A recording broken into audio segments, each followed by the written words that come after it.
అన్నదమ్ములు మా అక్క చెల్లెలు ఆలోచన చేయాల కష్టపడి రెక్కలు ముక్కలు చేసుకొని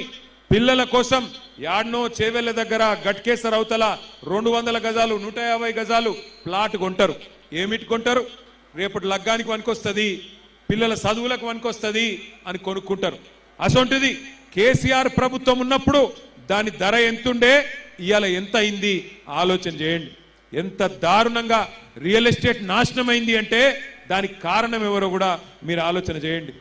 ఒక్కలను కూడా ఇడిచిపెట్టలే అందరిని మోసం చేసిండు పుట్టిన పిల్లగాడి నుంచి మొదలు పెడితే చచ్చిపోయే వయసులో ఉండే పెద్ద మనుషుల దాకా అందరినీ మోసం చేసింది కాంగ్రెస్ ప్రభుత్వం కాంగ్రెస్ నాయకత్వం ఒకటి రెండు కాదు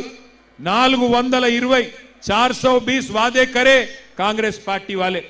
डिक्लेरेशन पे डिक्लेरेशन दिए एससी डिक्लेरेशन बोले दलितुలకు కేసీఆర్ గారు 10 లక్షలు ఇస్తే నేను 12 లక్షలు ఇస్తా అన్నాడు బీసీలకు 1,00,000 కోట్ల బడ్జెట్ పెడతా అన్నాడు గిరిజనులకు కూడా నేను అంబేద్కర్ అభయహస్తం అని చెప్పి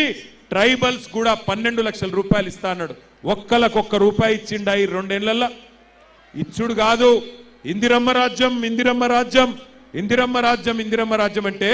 ఇయాల ఇండ్లు కట్టుడు కాదు మొత్తం కూలగొట్టుడు దుకాణం పెట్టిండు హైదరాబాద్ లో 1000 ఇండ్లు కూలగొట్టిండు హైడ్రా పేరు మీద నేను ఎర్రగడ్డలో ఉండే మా అన్నదమ్ములకు అక్క చెల్లెలకు ఒకటే విజ్ఞప్తి చేస్తా ఉన్నా ఈ ఎలక్షన్ జరుగుతున్నది కారుకు కాంగ్రెస్ వాళ్ళ బుల్డోజర్ కు మధ్యన జరుగుతున్నది కారు గెలిస్తేనే మీ ఇంటికి బుల్డోజర్ రాదు లేకపోతే ఇరుకిరుకు గల్లీలలో ఉన్న చిన్న చిన్న ఇండ్ల మీదకి ఎప్పుడు బుల్డోజర్ వస్తుందో ఏ బస్తీ మీదకి వచ్చి ఎప్పుడు కొడతాదో మేము చెప్పలేం మీరు గిన్న కాంగ్రెస్ కోటేస్తే మిమ్మల్ని కాపాడే తందుకు ఎవరు ఉండరు ఎందుకంటే